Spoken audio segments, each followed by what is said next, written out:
have 7 questions I'm going to try to get in quickly, and if there's a yes or a no, I'd appreciate it, but please take the prerogatives of a witness and expand.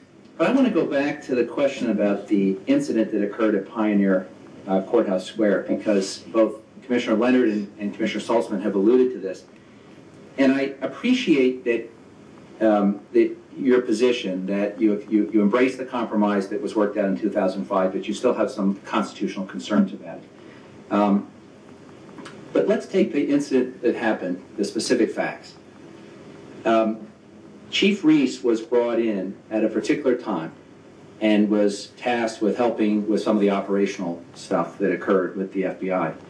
But he did sign a confidentiality agreement under which he was not able to notify the mayor or any city commissioner that he was involved in this. So just to clarify, I take it you view that as unacceptable, and I take it you further view that as a violation of the 2005 agreement? Yes. Okay. So in terms of Andrea, the issues that you framed at the beginning in your testimony about the concerns of both oversight and state law, what occurred in this case that gives you any comfort that either of those concerns you've raised were addressed in a responsible fashion by the City of Portland? Well, I'm not sure I completely understand your question. In terms of the concerns we've raised, I think those concerns cannot be fully addressed with the resolution. It is the trust issue related to that incident. But we do know that it, as you just asked, we don't think it was followed. But maybe if you can clarify your question. Because well, I have confidence in Chief Mike Reese. Now, I also I'm supposed to play a civilian oversight role, but if you tell me that Chief Reese signed a confidentiality agreement and participated in the end game of that investigation, I begin with a high degree of trust and confidence in his judgment. But you began your testimony by saying that the 2 major concerns you had to do with potential violations of state law and oversight. And my question is, what gives you any confidence that either of those 2 concerns were addressed in the ad hoc cooperation that occurred between the FBI and the Police Bureau in connection with the incident at Pioneer Courthouse Square? Well, I don't think we know the answers to those questions, and I doubt we're going to get the answers to those questions completely today. We have an ongoing criminal case, which is going to restrict both what the U.S. Attorney and the Special Agent in charge of the FBI can say about it until that case comes to trial or is otherwise resolved. Not to mention issues related to who had access to classified information and who didn't. I expect that they will talk about the need to know. I remember reading Mayor Adams' speculation about why he wasn't informed, which was that it wasn't a real threat. It was a threat that was completely orchestrated and controlled by the FBI very carefully, and thankfully it was. So I don't think we're going to get all of the answers to that.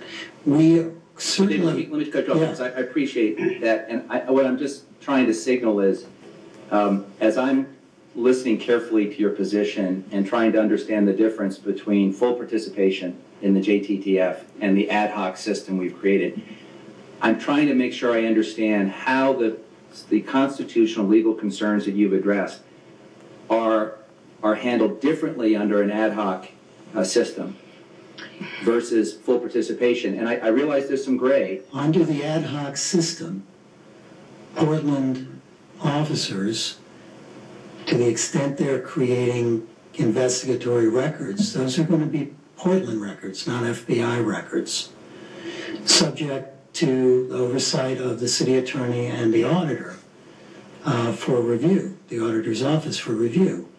And so there is at least the likelihood and the possibility, we would hope, of the oversight system working properly as long as the cooperation is case by case. If it's direct participation, there's no chance of having that oversight. So let me pursue that for a second, because I've been thinking about the issue that you've raised and been very eloquent on, which is whether or not the city attorney needs to be in the loop here, whether the city attorney needs to have a role. And I want to just get your reaction to a thought. Well, the city attorney, and we have a wonderful city attorney, and I don't know that she has any particular background in criminal law, but I have great confidence in her as a lawyer, and she certainly can review files and follow the guidelines. But is she the best, and is that person the best suited person to perform the function that you're recommending, or is it more appropriate for the chief law enforcement officer of the state of Oregon, charged with enforcing state law, that would be Attorney General John Kroger, to be in the position of reviewing files on some kind of basis? If the city wants to pay the State Department of Justice to audit its files, I'm sure they would be happy to. Well, would you have more confidence in a system where where the Attorney General for the state of Oregon, who is our chief law enforcement officer, has a role in ensuring compliance with state law, versus the city attorney, who may very well be a civil lawyer, who has maybe less experience with criminal matters? The concern I have is you're removing it out of the city sort of chain of command, the authority to the city attorney to report to you and to the mayor.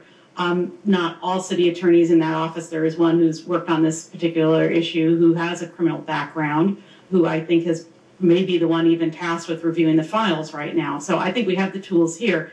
And while I wouldn't mind having a subsequent audit or an additional audit, indeed by all agencies, by the Attorney General, I do not think Portland should delegate or remove its authority and its duty to ensure review. And let's not forget, it's also seeking the legal advice at the front end. It's a dynamic, ongoing role to which the officers and the chain of command can seek the advice so that they don't do what we all thought they weren't doing in the 70s and the 80s and the 90s, and potentially more recently, we just don't know. So let me ask Mr. German a question, because you've traveled a long way, and you give us the benefit of a national perspective on this. My crack team pulled up Indiana Code 5-2-4-1, which looks strikingly similar to the state law that we've been talking about that puts limitations on the collection of certain information. Do you have any experience with how the Indiana's experience under JTTF, and whether they've been able to balance their state law prohibition with participation in the JTTF? No, I don't have any on particularly the Joint Terrorism Task Force. There were a number of states that started looking at their laws on criminal intelligence collection around the time that fusion centers, which are sort of a separate intelligence collection operation, opportunity, structure, facility, whatever you want to call it, but was going to be under the auspices of the state rather than the auspices of the FBI, even though the FBI is involved with Department of Homeland Security and a number of other federal agencies, including resources funding. So I know that there was a lot of concern when those were being stood up about whether the state and local laws were going to be enough to counteract what the federal government was suggesting. So if you have, subsequent to this hearing, if you had some information on that, because the Indiana statute is similar, I'd just be interested. I have 1 minute left. Let me get two others quickly. You referenced the OIG rule on has or may be involved in criminal conduct. The Oregon statute is or may be involved in criminal conduct. I don't want to get too much into the lawyering here, but it'd be helpful for us to have a sort of your common sense interpretation of what's the difference between page 21 of the guidelines, which you state creates this loophole, this opportunity to infringe constitutional rights, and the language of state law, which refers to someone who is or may be involved in criminal conduct, because I didn't catch the distinction. The distinction is reasonable suspicion. which has been described as a reasonable factual basis that would give a prudent law enforcement officer suspicion that this is happening, as opposed to the mere possibility that something could happen. So that's the piece. So that's Right. it's the reasonable grounds to suspect Right. clause of state law that Right. you believe is not in the federal guidelines. And the Attorney General guidelines are clear that no factual basis is required to create that. And I would add the reasonable grounds in Oregon law have to be connected to the subject of the information that is or may be involved in criminal conduct. So it's very narrowed down to the subject. They have to have the tie to an actual person, and that's the information you collect. Not on Cop Watch and Dan Hamlin and peaceful protest where it's non-criminal information.